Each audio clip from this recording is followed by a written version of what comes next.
Aku pasti bersetia demi Sukma yang merdeka. Karena kau pada budi terpuji, satu dan lainnya seperti mata rantai. Aku pasti bersetia demi Sukma yang merdeka. Untuk semesta berselubung cinta. Sebelum ada yang tersakiti lagi, yakinkan bahwa ini lampah. Mantapkan genggaman tangan, derap kaki, berbahan bakar kesetiaan paling murni. Untuk kebahagiaan, bersetia untuk kesetiaan. Aku pasti bersetia untuk semesta berselubung cinta.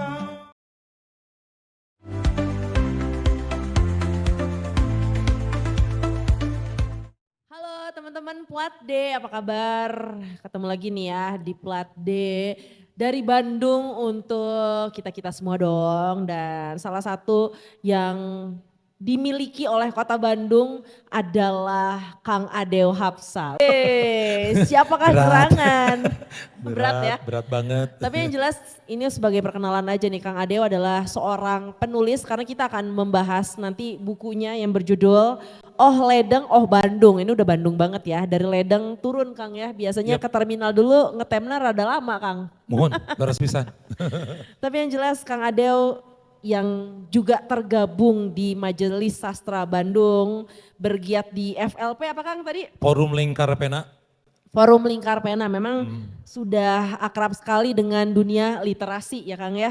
Yap. Menulis puisi, terus juga menulis buku. Insya Allah. Ada buku non fiksi ya yang perdana itu beda bukan masalah Ya. menjadi bangsa pembaca ya. Karena sebagai pegiat literasi juga Kang ya. Dan dulu memang berkuliah di jurusan ilmu kesejahteraan sosial di Unpad. Kang, sehat Kang? Alhamdulillah saya Pangesto Tegita. Kang Adeo nulis teh dari zaman kuliah, dari zaman SMA atau baru Kang? Baru 10 tahun, baru 15 tahun Kang? Nulis serius mah dari 2004 lah. 2004? Mungkin hampir 20 tahun kayaknya. Ya, sudah Kalau dulu 20. mah nulis ya gitulah tipis-tipis. Nulis apa Kang? Puisi atau cerpen atau Kebanyak- hanya apa? Kan puisi. Oke. Puisi, kebanyakan. Ini kan gak mungkin ya tiba-tiba saya jadi penulis puisi kalau tidak punya background suka puisi. Seenggaknya suka karya dulu lah, karya orang lain Iya, ya. karya orang lain, Baru betul. menginspirasi, menjadikan isme-isme mungkin dalam diri Betul, kita dan betul. akhirnya kita punya karya puisi juga. Kalau Kang Adeo gimana nih? Saya dulu zaman era saya suka dengar lagu Iwan Fals. Oke. Iwan Fals ternyata. Ini OI ya. Oh iya 99 ke sini ya. Iwan Fals ternyata mengagumi dalam pembuatan lirik, syair, Wes Rendra. Wes Terus saya jadi Rendra. kepoin Wes Rendra.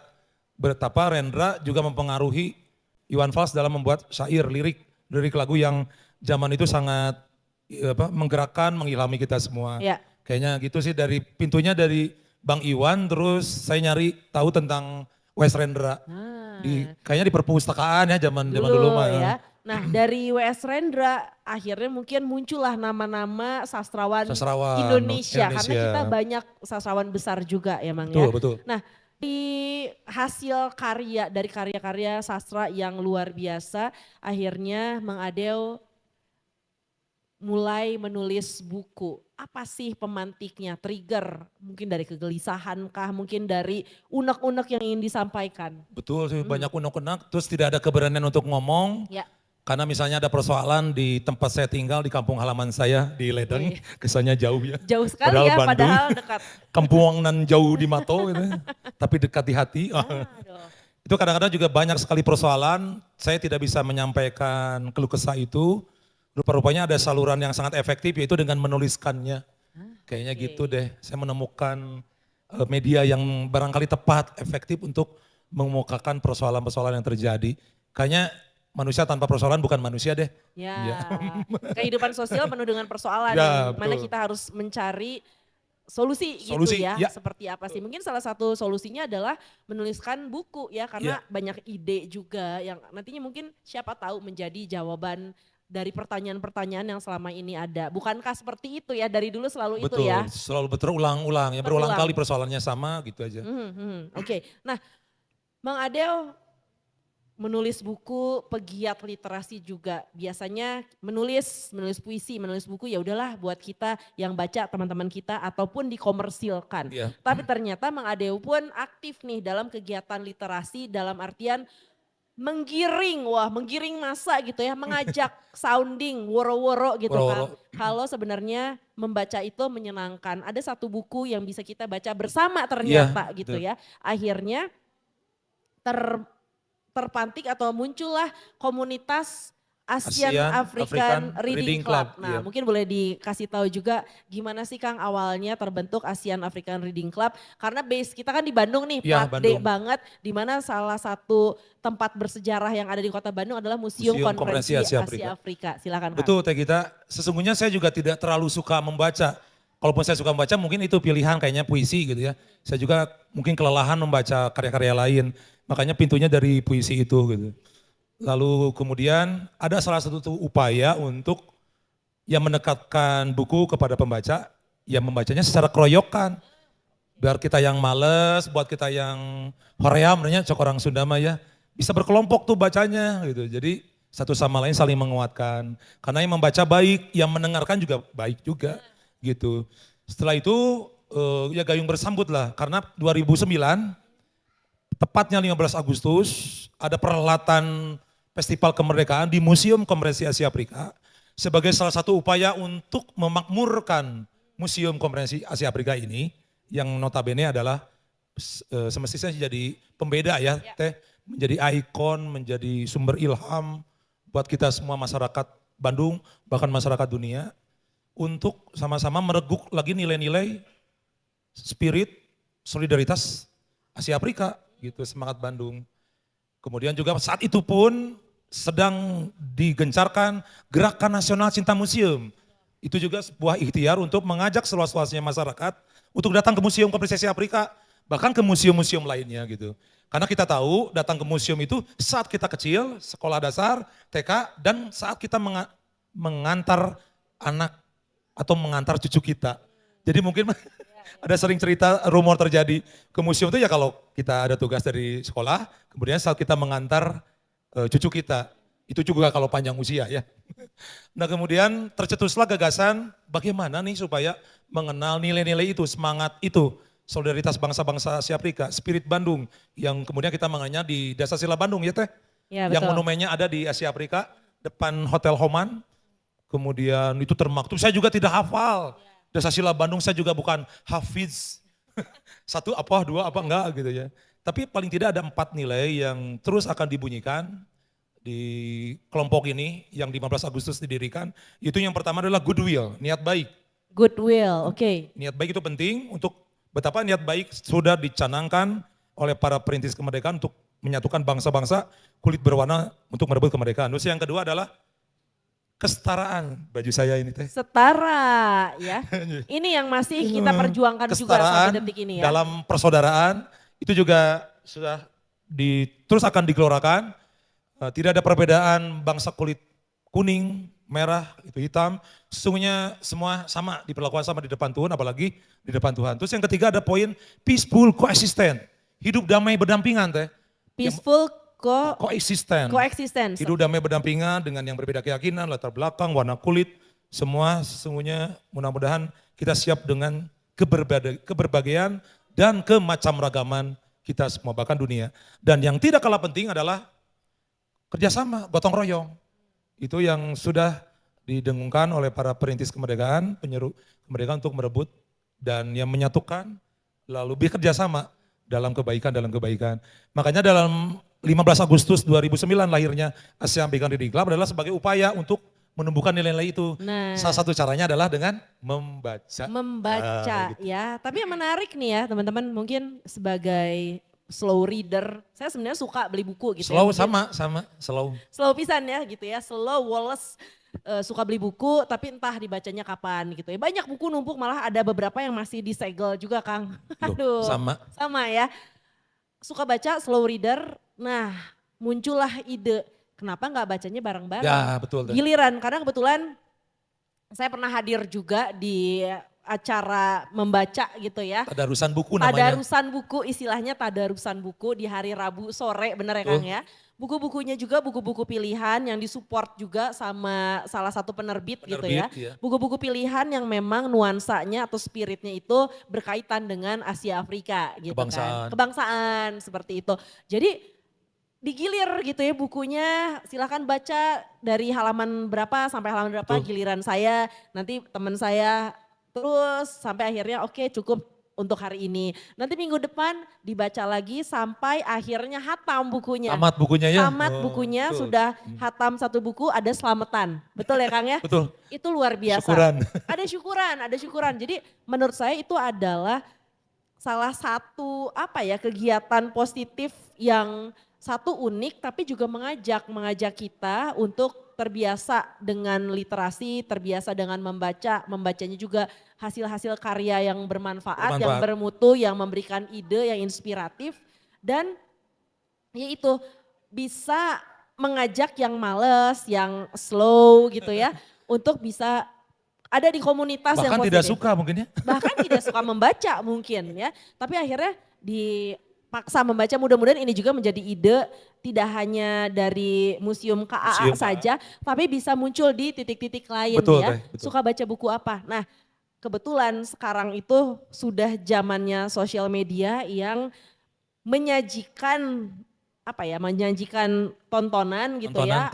Tayangan yang hanya sebentar-sebentar. Jadi orang tuh kayaknya untuk membaca buku tuh udah gak betah gitu Kang. Stamina bacanya mungkin ya. Stamina baca dan udah terbiasa dengan yang instan, terbiasa dengan durasi-durasi pendek, bahkan nonton film panjang pun udah Kelelahan. aduh capek mikir gitu. Padahal dulu kan kita baca buku tuh wah ditunggu-tunggu gitu ya. Betul. Seperti itu. Jadi disitulah mungkin spirit dari Kang Adeo yang bisa kita dapatkan nih ya teman-teman ya. Menulis, ada buku-buku juga kita bisa baca, ada reading club ya. Dan nah ini nih yang menarik adalah Kang Adeo baru saja mengajak teman-teman mungkin yang suka menulis tapi entah di mana nih menyiarkan atau mempublish bukunya gitu, mempublish hasil karya tulisannya. Ternyata mengajak, yuk nulis bikin buku keroyokan, silakan Kang. Ini kan Mang Adeo juga sering mengajak ini menulis karya. Kenapa nih kita tuh harus menulis karya Kang? Sepertinya ada kewajiban lain setelah membaca. Mungkin teman-teman ada yang menyampaikannya dengan mengajarkan atau menjadi apa sih? Ya pembicara, jadi guru, jadi dosen, jadi pengajar. Lalu ada sebagian dari kita membuat film dari buku. Sebagian kita juga menyanyikannya dari bacaan itu dan tentu saja yang paling normal, yang paling lazim dilakukan setelah membaca adalah ya menuliskannya gitu. Dan pasti akan terpantik, pasti akan terbakar gitu gelora kita atau gairah untuk kepenulisan itu. Bisa hari ini, bisa esok lusa atau di lain waktu gitu. Karena itu bisa jadi orang yang sedang mengisi air, bak gitu ya. Kalau zaman bak mandi gitu ya. Airnya terus saja karena memasukkan air ke dalam bak itu seperti membaca kan. Betul. Lalu tiba-tiba meluap airnya, banyak leleran-leleran. Ya berjatuhan, meluap-luap, itulah yang menjadi tulisan. Sepertinya itu. Jadi hari ini teman-teman yang biasa terus membaca apapun, entah itu buku atau membaca lingkungan masyarakat, pasti akan ya tersembullah gagasan, pikiran-pikiran, bahkan ya perasaan-perasaannya terhadap situasi itu. Dan itu kan kayak menularnya, menular. Yang tumpah-tumpah itu gitu. ya. Ditumpahkan dengan medianya tulisan. Saya pernah baca, ini mohon maaf ya kalau misalnya salah mohon dikoreksi. Jadi saya baca quotes-nya Pramudia Anantatur. Wih, keren, Bumi Manusia. Nah itu kan bukunya ya, tapi beliau itu menuliskan kita manusia itu harus meninggalkan jejak-jejak ide yang bisa terus diturunkan, diikuti, diakses iya. walaupun kita sudah tidak ada, itu adalah Wow. menulis, betul ya? Benar-benar. Kalau nggak salah beliau Benar, benar. pernah berkata seperti itu. Jadi benar juga ya, apa sih jejak yang akan kita tinggalkan gitu ya. Jejak yang akan kita tinggalkan saat kita nggak ada, apalagi sekarang sudah banyak media gitu ya.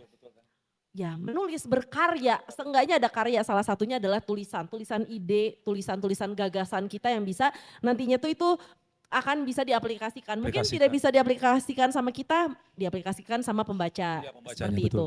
Hal-hal positif yang bisa diambil intisarinya, bisa diaplikasikan, bisa dikolaborasikan juga. Benar gak Kang? Betul. Ini menambahkan tadi yang Ya. kita bilang Pramudia Nantatur. Kata Pramudia Nantatur, mudah-mudahan Tuhan merahmati beliau. Orang boleh pintar setinggi apapun, secerdas apapun, tapi kalau dia tidak menulis, dia akan hilang dalam pusaran sejarah. Itu Kang maksud Itu saya. buat saya, ya kita bukan siapa-siapa, Ya, bukan orang biasa, bukan nggak punya privilege apapun, tetapi ketika kita menulis, itu mungkin setingkat dengan raja mungkin, setingkat dengan para resi, para sultan, dan akan diomongkan gitu, walaupun kita, ya seperti Hairil Anwar yang saya nyanyikan puisinya, itu juga mati muda 27 tahun, beliau sakit-sakitan, bohemian, siang jadi malam, malam jadi siang, dan ya hidupnya begitulah, layaknya rockstar. Tapi dia menuliskan karya Nah, yang itu dia. dikenang sampai hari ini dan saya terbantu untuk terus mencintai puisi, karya-karya lainnya. Lewat Hairil Anwar yang mungkin siapa Hairil Anwar gitu di masa yang Dulu gitu dulu ya. gitu. Tapi Masih ternyata tersambung sampai hari ini kan. sampai Kayak gitu. sekarang menjadi sastrawan yang mungkin salah satu Berpengaruh yang juga. berpengaruh, paling dikenal juga di Betul. Indonesia. Nah dari buku, ada puisi juga gitu Kang. Akhirnya karena mungkin dengan background suka musik nih, Iya, puisi itu kan adalah rangkaian kata seperti lirik, layaknya Betul. lirik ya, lirik yang bisa dinyanyikan. Muncullah musikalisasi puisi. Nah Iya. Kang, ini adalah satu hal yang untuk saya pribadi adalah hal yang baru. Wah ternyata puisi ini bisa dinyanyikan ya, padahal mungkin untuk teman-teman khususnya musisi ya, balada gitu ya, musisi balada ini adalah hal yang biasa. Gimana Kang, dari puisi-puisi itu bisa menjadikan apa ya, ide menjadi satu karya, tidak hanya puisi tapi jadi lagu juga yang bisa dinyanyikan, didengarkan oleh orang banyak. itu buat saya puisi seperti jalan sunyi, sepi mungkin ya. Dan biarkanlah musik yang meramaikannya. Oke. Karena hari ini siapa yang baca puisi, apalagi korannya sudah Koran sudah sepi, tidak ada. tidak ada lagi, jarang yang berlangganan gitu ya. Dulu tiap tuh- minggu ya ada kolom koran puisi. di salah satu koran besar nasional. Dan entah kenapa juga saya jatuh hati pada sastra, pada kata terutama dan khusus kepada puisi gitu. Ya. Ini puisinya bagus, keren, menggerakkan saya, menginspirasi saya, membuat saya menjadi lebih memahami diri. Ya. Dan ada, entah kenapa itu ada dorongan-dorongan yang untuk, yang membunyikannya padahal juga saya tidak ada basic berkesenian yang mumpuni lah, yang lebih dari cukup gitu. Tapi itu kayak memanggil-manggil aja gitu, seperti apa ya, ya itu saling menguatkan dan saya hendak berterima kasih pada tokoh ini, pada penyair, bahkan pada puisi itu. Ya, oke. Ucapan terima kasih, ucapan rasa syukur terhadap teks yang telah membentuk saya. Ya, Maka ada upaya lain adalah dengan menyanyikannya. puisi. Itu kalau soal itu teknis mungkin Teknisnya, ya, tiap orang punya karakter masing-masing bagaimana cara menyanyikannya. Betapa saya terselamatkan oleh puisi, karena betapa tidak orang-orang zaman dulu mungkin hiburan ya puisi mungkin ya. Iya. Mungkin ada hiburan lain atau apapun bentuknya. Dan ini salah satu puisi sungguh telah memberikan energi besar buat saya, beberapa puisi gitu Oke. ya. Kayaknya gitu. Puisi yang paling kena mungkin salah satu puisi yang Mang Adeo pertama kali dimusikalisasi. Hairil Anwar. Yang aku Oh, tadi. ya aku Hairil Anwar. Wah luar biasa. Kenapa? Karena saya lihat posternya Hairil Anwar rokok. Nah, ya. Betul, Merokok itu gitu Hairil ikonik Anwar. sekali ya. Ikonik, sekali. wih, keren gini gitu. Gagah banget ya kayak gitu. Luar biasa. Itulah menjadi inspirasi ya, ternyata sebesar itu pengaruh hasil atau pengaruh karya ya, Karya, pengaruh iya. karya. Di sini kita sedang berbicara karyanya karya sastra nih teman-teman ya. Termasuk juga akhirnya Mang Adeo mulai menulis lah puisi-puisi tadi mulai, gitu ya. Dan mostly juga bisa katakan dimusikalisasi, Musikalisasi akhirnya puisi. dinyanyikan gitu ya. Nah Kang, mungkin bisa dikasih dikasih semangat, dikasih ajakan juga untuk generasi muda nih teman-teman yang mungkin sedang menonton juga.